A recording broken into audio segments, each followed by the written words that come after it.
Assalamualaikum all. Welcome back to episode 5 of Arabella's LCI. Well, if you remember, in our previous episodes, we have learned a little bit about lean canvas for invention. In the very first episode, we have talked about a process that this LCI goes through. In episode number 2, again, we learned about 11 components of the LCI. In episode number 3, we have talked about in detail the first component, which was problem identification. We have learned about its first checklist, which had 8 items, with certain examples, of course. And then in episode number 4, we have talked about the first template, which was 5 whys. Today, we'll go on a little bit ahead and we'll talk about LCI template 2. So if you remember, in episode number 4, we have learned something about 5 whys technique. In the 5 whys technique, the purpose was to understand that if an academic inventor or an entrepreneur have identified any problem, what is in fact the root cause of that problem. Because it is possible that if you will not understand the root cause of any problem in depth, you may come up with an invention that can resolve the symptoms of a problem rather than solving a problem itself. So we have also learned in our previous episode that academic inventors are very good when they are reading research articles or when they are visiting the conferences. But they are not very good when they have to interact with the different stakeholders. But before interacting with a stakeholder, it is also important that they must learn with whom they have to interact. Who can be the stakeholders relevant to their research, relevant to their invention. The question may raise where they can start looking for these kind of stakeholders. Well, the very first point to start with is that an academic inventor must have their own virtual presence. We know there are several social network media exist nowadays. For example, Facebook, LinkedIn, ResearchGate. They are all tools available through which the academic inventors can start looking for the relevant stakeholders relative to their inventions. So the very first point to start with that I suggest every academic inventor must have their LinkedIn profile ready. When they will start working onto their LinkedIn profile, they can see that there are several organized groups already established that may be relevant to their inventions. If you have a look to these different social media groups, you can see that some of the groups are talking about artificial intelligence, some of the groups are talking about robotics, some of the groups are talking about renewable energy technology, and several others. So these groups are already established on the LinkedIn. And it is a best point to start with when an academic inventor is going for exploration of their relevant stakeholders. What they can do? They can write a small box. They can keep their problem statement into those small blocks and they can make their blog public to these accounts. They can interact with the administrator of those accounts and those administrators can help the academic inventors to go and establish a discussion around their problem. The problems have already been explored. When we were learning into the episode number 4, the problems have been explored by the academic inventor while using template number 1. And now what academic inventors are doing, they are creating their virtual presence, and after creating their virtual presence, they are trying to interact with the relevant people. Now those groups do not only have the other academic inventors there, but they could also have an entrepreneurs there. They could also have a regulatory body available there. So it's a very good point to start while an academic inventor looking for their relevant stakeholders. Now once they've identified the relevant stakeholders, what should be the next stage? While the question here is that all the stakeholders they interacted or they found on the LinkedIn, were they all important for the stage of problem identification? Well, I'll feel no. At this stage, what is important then is to really see who could have an interest in an upcoming technology, in an upcoming invention, and at the same time, who could have an interest into this new invention. Well, Imperial College London has proposed an influence and interest grid. Let's have a closer look to that grid and see how that grid can help an academic inventor in establishing the stakeholder mapping. This is there. Okay, so this is template 2 for the LCI, and you can see here at the top there is a question that is being answered with the help of this template.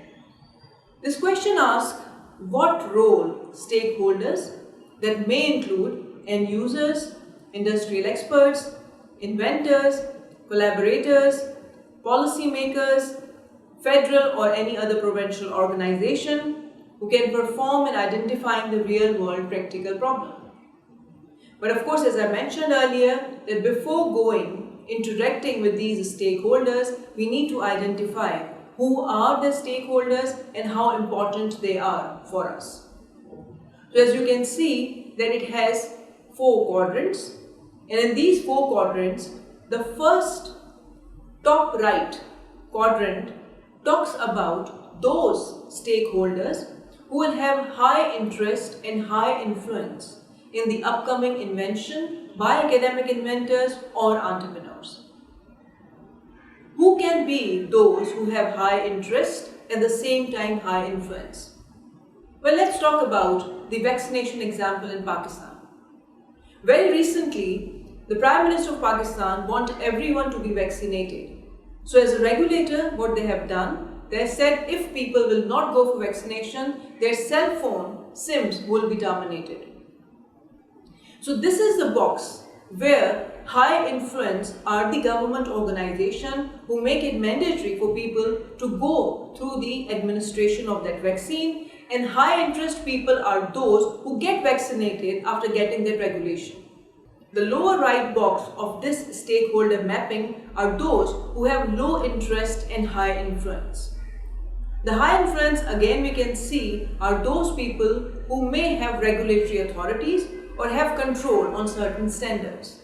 So now this is the box which is important in terms of stakeholder mapping, and we need to show some consideration towards those stakeholders. On the left bottom box, there are those people or those stakeholders who have low interest and low influence. Now because these stakeholders do not have much relevancy with the upcoming invention, they may need not to interact while going for the problem identification. The top left box of this quadrant possess those people or those stakeholders who have high interest in the upcoming invention but low influence. Now, who are those important people who should be interacted while going for the problem identification box of the LCI? My suggestion here is to only interact with those people who reside in the top right box. So, who should be the most relevant stakeholder when we are going for the problem identification? So, my suggestion here is to only look for those stakeholders who reside in the top right box of the stakeholder mapping. Those who have high interest and high influence in the upcoming invention. Now these are those people with which it is important that an academic inventor or an entrepreneur must work closely. Though the other stakeholders who are residing into other quadrants of the stakeholder mapping also possess some importance. But at the first component of the LCI, it is really not important to interact with everyone. In the first box, we will only interact with those stakeholders who are in the top right box of the stakeholder mapping. How we will interact with these stakeholders will in fact be a part of our episode number 6, where I will discuss with you about in detail the problem identification script. But in today's episode, what we have learned is about the stakeholders identification and then stakeholders mapping, with the purpose that we are not going to interact with every stakeholder. We will only be focusing with the stakeholders for the problem identification box who carry more importance for us. So to understand how this LCI template number 2 works, let's learn it with some practical example. I was teaching in a PhD class and during my teaching, one of the students has proposed about his PhD work. The researcher was from the cybersecurity discipline, and he was interested in invention in a form of a service which can detect and stop the spread of misinformation and cyber propaganda.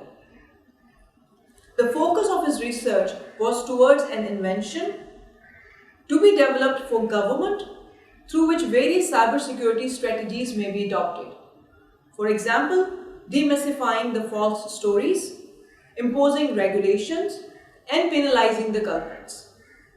The stakeholders listed by the researchers include the customers, the software vendors, the companies and employees, the internet service providers, the financial foundations, and above all, the government. Though each of the stakeholders possess some interest in his work, but because government was the most influencing body has been identified in the top right box of the stakeholder map. So this example allowed us to learn about stakeholder mapping in detail.